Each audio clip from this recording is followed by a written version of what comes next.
Right, మనందరికీ తెలిసిందే KCR 25 years రజతోత్సవ వేడుకల్లో ఏం మాట్లాడినాడు. ఒకసారి కేసీఆర్ బీఆర్ఎస్ పార్టీకి సంబంధించినటువంటి పత్రిక నమస్తే తెలంగాణ ఏం రాసిందో, అలాగే V6 వెలుగు కోర్స్ కాంగ్రెస్ పార్టీకి సపోర్ట్గానే రాస్తుంది, ప్రభుత్వానికి సపోర్ట్గా ఆ పేపర్ ఉంటుంది. రెండు పేపర్లు ఒకసారి మన హిట్ టీవీలో రెండు పేపర్లో ఏమేమి రాసిరో చూద్దాం. మొదటగా నమస్తే తెలంగాణలో తెలంగాణకు నెంబర్ వన్ విలన్ కాంగ్రెస్ అని అన్నాడు. ఆ వీడియోని కొంచెం కట్ చేసి ఎడిట్ కూడా చేయడం జరిగింది. అంటే ఆ ఒక బిట్ ఎడిట్ చేయడం జరిగింది. తెలంగాణకు నెంబర్ 1 విలన్ కాంగ్రెస్ అని కేసీఆర్ మాట్లాడితే ఆ ఎడిట్లో విలన్ అనేది తీసేసి కాంగ్రెస్కి తెలంగాణకి నెంబర్ 1 కాంగ్రెస్ అని రావడం జరిగింది. అది బాగా వైరల్ కూడా అయింది ఆ వీడియో. దీనికి సంబంధించి నిజం ఏది, ఫేక్ ఏది, రియల్ ఏది అనేది చాలా వరకు బీఆర్ఎస్ వాళ్ళు ఎడిట్ చేసి పెట్టడం జరిగింది. అంటే బీఆర్ఎస్ వాళ్ళు స్టేటస్ పెట్టుకున్నారు ఫేక్ ఏది, రియల్ ఏది అనేది. ఎందుకంటే కేసీఆర్ నోట తెలంగాణలో నెంబర్ 1 కాంగ్రెస్ అని మాట్లాడడం అనేది గొప్ప విషయమే. అరే కాంగ్రెస్ పార్టీ నెంబర్ 1 అంటున్నాడు అని చెప్పి నెంబర్ 1 విలన్ అని చెప్పి కేసీఆర్ చెప్పడం జరిగింది. అదే హెడ్లైన్స్ పెట్టారు, తెలంగాణకు విలన్ కాంగ్రెస్ అని. వాస్తవానికి కాంగ్రెస్ పార్టీ విలన్ ఎందుకు అవుతుంది అనేది అందరికి తెలిసిన విషయమే. కాంగ్రెస్ పార్టీయే కదా తెలంగాణ ఇచ్చింది, కొట్లాడింది కేసీఆర్. తెలంగాణ సమాజం, అమరవీరులు, జర్నలిస్టులు, ఉద్యమకారులు, సకల జనులు అందరూ కూడా కొట్లాడడం జరిగింది. నాయకత్వం వహించింది ఒక రాజకీయ నాయకుడు కేసీఆర్. ఆ క్రెడిట్ కేసీఆర్కే వచ్చింది. ఈ టైంలో ఏదైతే ప్రమోషన్ పబ్లిసిటీ కూడా చేసుకున్నాడు కేసీఆర్. రకరకాల సంఘాలు తెలంగాణ ప్రజా ఫ్రంట్ అని, సకల జనులని రకరకాల పేర్లు పెడితే ఒక రాజకీయ పార్టీ, ఉద్యమ పార్టీ, తెలంగాణ రాష్ట్ర సమితి అని ఏ కార్యక్రమం జరిగినా కూడా అక్కడ ఈ జెండా పెట్టుకోవడం, ఈ అండర్లోనే ఆ పార్టీ కార్యక్రమాలు, ఆ తెలంగాణ ఉద్యమ కార్యక్రమాలు అన్నీ కూడా జరిగినాయి. జేసీ పెట్టుకున్నా కూడా ఒక రాజకీయ పార్టీ అంటే టీఆర్ఎస్ఏ ఉండే. సో మొత్తానికి కేసీఆర్కి ఆ పేరు వచ్చినప్పటికీ ఇచ్చింది మాత్రం కాంగ్రెస్ పార్టీ హయాంలోనే. కాబట్టి ఖచ్చితంగా కాంగ్రెస్ పార్టీ తెలంగాణ ఇచ్చిందని చెప్పుకోవడంలో ఎలాంటి తప్పులేదు. కానీ ఇక్కడ కాంగ్రెస్ తెలంగాణకు విలన్ అంటే జనాలు ఏ విధంగా నమ్ముతారు? సగం మంది నమ్మినా సగం మంది నమ్మరు కదా. సో వార్త చూద్దాం. తెలంగాణను బలవంతంగా ఆంధ్రాలో కలిపింది నెహ్రూ. 1969లో 400 మందిని కాల్చి చంపింది ఇందిరా సర్కార్. బీఆర్ఎస్తో పొత్తు పెట్టుకొని 14 ఏళ్ళు ఏడిపించినారు. రైట్, కేసీఆర్ ఈ మాటల్లో నిజం ఉంది.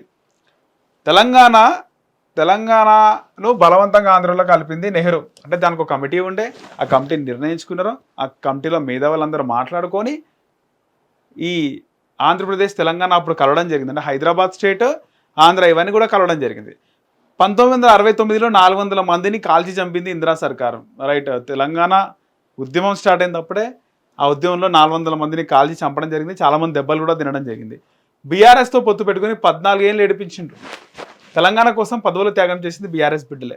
రైట్, బీఆర్ఎస్తో పొత్తు పెట్టుకుని ఏడిపించిందని చెప్తున్నారు. కానీ అప్పుడు బీఆర్ఎస్ కాంగ్రెస్ పార్టీతో పొత్తు పెట్టుకుంది, రాష్ట్రంలో మంత్రులు తీసుకున్నారు, కేంద్రంలో కేంద్ర మంత్రులు కూడా తీసుకోవడం జరిగింది. ఆ తర్వాత పదవులను వదిలేసినారంటే మావోయిస్టులు బహిరంగంగా వచ్చి అప్పుడు అంటించినారు, పోస్టర్లు అంటించినారు.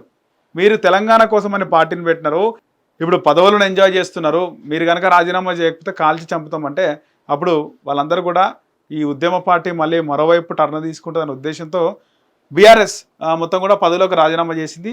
చాలాసార్లు ఉప ఎన్నికలు, బై ఎలక్షన్స్కి పోయింది. వరుస పెట్టి గోల్మాల్ దింపుట్ల కాంగ్రెస్ను మించినోడు లేడు. అధికారంలోకి రావడానికి ఎన్ని మాయమాటలు చెప్పిండ్రు. ఉన్న గాంధీలు లేని గాంధీలు దిగుబడి ఊర్ల పొంటి తిరిగిండ్రు. ఇక హామీలే కాదు, బుక్కలు ఇచ్చి బాండ్ పేపర్లు రాసిచ్చినారు. తెలంగాణ ఎందరు దేవుళ్ళు ఉన్నారో అందరి మీద ఓట్లు పెట్టిండ్రు. ఇప్పుడేమో నమ్ముతలేరు, అప్పు పుడతలేదని మాట్లాడుతున్నారు. ఇంత మోసం, ఇంత దగాన రాష్ట్రాన్ని నాశనం చేసిండ్రు. ఎంత మంచిగున్న తెలంగాణను బొందల పడగొట్టిండ్రు. ఏడాదిలా గింతగల్లంతా కేసీఆర్ పక్కకు పోగానే ఆగమా. ఈ కాంగ్రెస్ వాళ్ళకు ఏం మాయరోగం వచ్చే, ఏం బీమార్ వచ్చే, చెరువులు పుడుగ తీసే బుల్డోజర్లు నేడు ఇండ్లు కొలుస్తున్నాయి. ఇదైతే వాస్తవమే. మిషన్ భగీరథలో చెరువులను పుడక తీయడం జరిగింది. సో అది ఎంతవరకు సక్సెస్ అయింది ఏందనేది పక్క పెడితే, చెరువుల పూడిక తీతను కేసీఆర్ హయాంలో మిషన్ భగీరథ ఒక మంచి పథకమే. కానీ దాంతోనే బుల్డోజర్లు అన్ని కూడా కూలుస్తున్నారు. ఇక ముందుకు పోవలసిన తెలంగాణ వెనుకకు పోతుంది. యూనివర్సిటీలో భూములు అమ్ముతారా? విచక్షణ ఉండొద్దా? మేము ప్రభుత్వాన్ని కూల్చాం, ప్రజలే మీ ఈపులు సాఫ్ చేస్తారు. పోలీస్ మిత్రులారా మీకెందుకు దూకులాట? మీ డైరీలలో రాసి పెట్టుకోండి, మేము వస్తున్నాం. పోలీస్ మిత్రులారా మీకెందుకు దూకులాట అంటే పోలీసుల వైఖరి మీ బీఆర్ఎస్ పాలనలో గత బీఆర్ఎస్ ప్రభుత్వ హయాంలో పోలీసులు ఏ విధంగా వ్యవహరించారో ఇప్పుడు ఆ విధంగానే వ్యవహరిస్తున్నారు. అప్పుడు జర్నలిస్టులను అరెస్ట్ చేస్తున్నారు, ఇప్పుడు కూడా జర్నలిస్టులను అరెస్ట్ చేస్తున్నారు. అప్పుడు బీఆర్ఎస్కి అగెనిస్ట్ వాళ్ళున్న మీడియా వాళ్ళని జర్నలిస్టులను అరెస్ట్ చేస్తే ఇప్పుడు కాంగ్రెస్కి అగెనిస్ట్గా మాట్లాడిన వాళ్ళని అరెస్ట్ చేస్తున్నారు. పోలీసుల పని వాళ్ళు గతంలో ఏ విధంగా ఉన్నారు ఇప్పుడు కూడా ఆ విధంగానే ఉన్నారు. సో మొత్తానికి ఇది తెలంగాణ పేపర్లో వచ్చినటువంటి ఆపరేషన్ కగారు ఆపాల్సిందే. దీనికోసం ఆయన మాట్లాడినాడు, చక్కగా మాట్లాడినాడు. బీజేపీకి ఏ విధంగా కౌంటర్ చేయాలా అనే విషయంలో ఇదొక్కడే మాట్లాడడం జరిగింది. లిక్కర్ స్కామ్ గురించి మాట్లాడేది ఉండే, మాట్లాడలే. బీజేపీ గురించి మాట్లాడాలంటే అనేకం ఉన్నాయి కానీ ఏం మాట్లాడలే.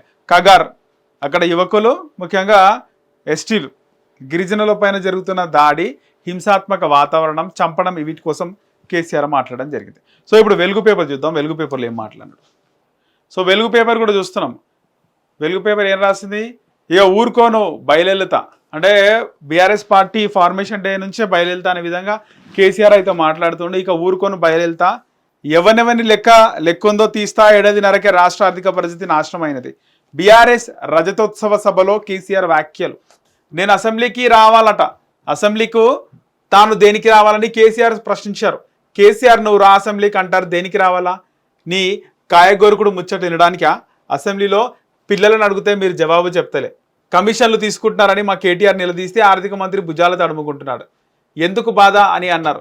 కాంగ్రెస్ ప్రభుత్వం ఈ ఏడాదిన్నరలో ఏమి చేయలేదని, ఇంకో 2.5 ఏళ్ళు ఏం చేస్తుందని నిలదీశారు. ప్రజలు మేధావులు ఆలోచన చేయాలా, ఎట్లున్న తెలంగాణ ఎట్లయింది, ముందడికి పోతుందనుకుంటే ఏమైంది, ముళ్ళును ముళ్ళుతోనే తీసినట్లు పోయిన కాడనే ఎత్తుకెళ్లే, మళ్ళా బీఆర్ఎస్ ప్రభుత్వమే వస్తుంది, కార్యకర్తలు ధైర్యంగా ఉండాలని పిలుపునిచ్చారు. తన పేరు చెరిపేయాలని సర్కారు చూస్తుందని, అది జరగని పని అని చెప్పేసి కేసీఆర్ మాట్లాడుతుంది. కేసీఆర్ ఏమంటాడు, నీ అసెంబ్లీకి ఎందుకు రావాలి, నీ టైంపాస్ ముచ్చట్లు ఎన్నికి రావాలా అంటే ఖచ్చితంగా అసెంబ్లీలో ప్రజా సమస్యల కోసం మాట్లాడతారు, గత ప్రభుత్వాలు చేసిన దానికోసం మాట్లాడతారు. టైంపాస్ ముచ్చట్లు అంటే సెటర్లు, జోకులు కూడా అవుతాయి. కేసీఆర్ హయాంలో జోకులు కాలేదా? అనేక జోకులు అయినాయి కేసీఆర్ హయాంలో. ఆయన బోటి విషయాన్ని అసెంబ్లీలో మాట్లాడినాడు. స్పీకర్ గారు మీ ఇంటికి వస్తా, మీరు పచ్చిపులుసు పోసినా తింటా, ఒకసారి పద్మారావు వాళ్ళ ఇంటికి వెళ్ళినా బోటి కూర పెట్టిండు బాగుంది. ఇవన్నీ అసెంబ్లీలో మాట్లాడే మాటలేనా? ఇప్పుడు టైంపాస్ ముచ్చట్ల కిందనే కదా. సో కేసీఆర్ కూడా మాట్లాడిన టైంపాస్ ముచ్చట్లు. ఇప్పుడు ఎందుకు రావాలంటాడు ఒక ప్రతిపక్ష నాయకుడుగా ఎమ్మెల్యేగా జీతం తీసుకుంటూ అసెంబ్లీకి ఎందుకు రావాలని మాట్లాడుతున్నాడు. ప్రజలు ఖచ్చితంగా ఇది గమనిస్తున్నారు. ఇక్కడ రేవంత్ రెడ్డి ఆయనకు అనుభవం లేదు, అనుభవ రైతుడు, ఆయనకేం తెలియదు, పరిపాలన చేస్తున్నాడు. టైంలో కేసీఆర్ సూచనలు చేయాలి, అసెంబ్లీలో బయట ఎండగట్టాల, ఎప్పుడు నిత్యం ప్రజల్లో ఉండాలి, నిరసన కార్యక్రమాలు చేయాలి. ఆయన ఏం చేస్తలేడు, ఫామ్ హౌస్కే పరిమితమైనాడు. ఇప్పుడు బయలుదేరుతా అంటున్నాడు. నిన్న ఒకరోజు కేసీఆర్ మాట్లాడడం జరిగింది, మీడియాలో కనబడ్డాడు. మళ్ళీ ఎన్ని నెలల తర్వాత కేసీఆర్ మీడియాలో కనబడుతుందో చూడాలి. మరి కాంగ్రెస్ ప్రభుత్వానికి ఏడాదిన్నర టైం ఇచ్చానని, ఇక ఊరుకోనని, ప్రజల కోసం బయలుదేరుతానని బీఆర్ఎస్ చీఫ్ కేసీఆర్ అన్నారు. కాంగ్రెస్ పాలనలో రాష్ట్రం ఏడాదిన్నరకే ఆగమైందన్నారు. మంచిగున్న తెలంగాణ నేను పక్కకు పోగానే బొందల పడ్డట్లు అయిందని ఆయన వ్యాఖ్యానించారు. మంచిగున్న తెలంగాణ ఈయన పక్కకు పోగానే బొందల పడ్డట్టు అయిందని చెప్పి కేసీఆర్ నిన్న మాట్లాడడం జరిగింది. సో పేపర్లలో కూడా ఎక్స్క్లూజివ్గా ఇచ్చినారు. కానీ కేసీఆర్ పక్కకెందుకు పోయిండు, పక్కకు పోలే కదా, పక్కకు పంపిస్తున్నారు కదా, కేసీఆర్ మర్చిపోతున్నాడు అనుకుంటా. సో మొత్తానికైతే కేసీఆర్ ఏం మాట్లాడాడో వెలుగులో అంటే వన్ సైడ్ వార్తలు, అంటే కేసీఆర్ పొగరు, కేసీఆర్ అహము, కేసీఆర్కి ఇంకా పొగరు తగ్గలేదు, ముఖ్యమంత్రి పేరు ఎక్కడ తీయలేదు అన్న విధంగా అయితే ఈ పేపర్ రాయలేదు. ఇక్కడ ఏమిచ్చింది, ఓట్లు వేయించుకొని దగా చేసిండ్రు, ఆశపడి జనం బోల్తా పడ్డారు, జుట్లు పట్టుకునేకే ఫ్రీ బస్, 2 లక్షల రుణమాఫీ ఏమైంది, బిల్లు లేక మాజీ సర్పంచ్ల గోస పుచ్చుకుంటున్నారా? అసలు జుట్టు పట్టుకుంటున్నారంటే ఖచ్చితంగా సీటు దొరికిన వాళ్ళు జుట్టు పట్టుకుంటారు. ఇప్పుడు మనము ఏదైనా ఆలయం పోయినప్పుడు టికెట్ కౌంటర్ ఫ్రీ పెడితే ఫుల్ లైన్ ఉంటుంది, టికెట్ పెడితే 150-200 టికెట్ పెట్టినా కూడా లిమిటెడ్ ఉంటారు. సో ఫ్రీ లైన్లోనే కొట్టుకునేది, కొట్టుకున్నా జుట్టులు పట్టుకున్నా వాళ్ళు పోవాలనుకుంటుంది ఫ్రీగానే. ప్రభుత్వం ఇచ్చిన పథకాల్లో వాళ్ళు కూడా తీసుకోవాలనుకునే కొట్లాడుతున్నారు. ఫ్రీ బస్లో ప్రభుత్వం ఫ్రీగా ఇస్తుంది, మేమెందుకు వదులుకోవాలా అని అక్కడ కొట్టుకొని మరీ ఫ్రీ బస్సులో పోతున్నారు. కానీ పథకం బాగలేదని ఎక్కడ చెప్తలేరు. సీట్లు దొరికిన వాళ్ళు కొంతమంది చెప్పే ప్రయత్నం ఉంటుంది. ఏ ప్రజలకైనా కూడా వాళ్ళు ఏ పార్టీకి సపోర్ట్గా ఉండకపోయినా కూడా కేసీఆర్ అంటే కొంతమందికి అభిమానం ఉంటుంది, రేవంత్ రెడ్డి అంటే కొంతమందికి అభిమానం ఉంటుంది. సో ఇప్పుడు రేవంత్ రెడ్డి సీఎంగా ఉన్నా కూడా రేవంత్ రెడ్డి ఇష్టం లేని వాళ్ళు ఫ్రీ బస్సు వాడతారు, ఫ్రీ కరెంట్ తీసుకుంటారు, అన్ని తీసుకుంటారు, కానీ రేవంత్ రెడ్డిని ఇంట్లోకి ఏం చేస్తున్నామని మాట్లాడే వాళ్ళు చాలామంది ఉన్నారు. కాబట్టి కింద కామెంట్ చేయరు ఎంతమంది అట్లా ఆ విధంగా అనుకుంటున్నారు, చూద్దాం. సో మొత్తానికైతే నేను కేసీఆర్ మాట్లాడిన మాటల్లో ఈ పేపర్ యాజ్ ఇట్ ఈజ్ చూపించింది. తెలంగాణకు విలన్ నెంబర్ 1 కాంగ్రెస్ పార్టీ, రాష్ట్రాన్ని చూస్తుంటే నాకు బాధ అవుతుందని, దుఃఖం ఆగుతలే, మేము కడుపు కట్టుకొని రాష్ట్ర ఆదాయం పెంచడం అని చెప్పి కేసీఆర్ మాట్లాడుతున్నాడు. దుఃఖం ఆగుతలే అంటున్నాడు, ఫామ్ హౌస్లోనే ఉంటున్నాడు కేసీఆర్. ఇక కాళేశ్వరం కట్టినాం, పోలీసులు రాసి పెట్టుకోండి, 100% మళ్ళీ మేమే వస్తాం, మా సోషల్ మీడియా వారియర్స్పై కేసులు పెడితే సహించం, కాంగ్రెస్ వాళ్ళకి రాజ్యం నడుపుడు చేతనైతలే, సర్కారును మేము పడగొట్టాం, ఆపరేషన్ కగారును ఆపాలని కేంద్రం డిమాండ్. సో మొత్తానికైతే ఇంత పెద్ద సభ, జనాలు కూడా చాలా వచ్చినారు సభకి.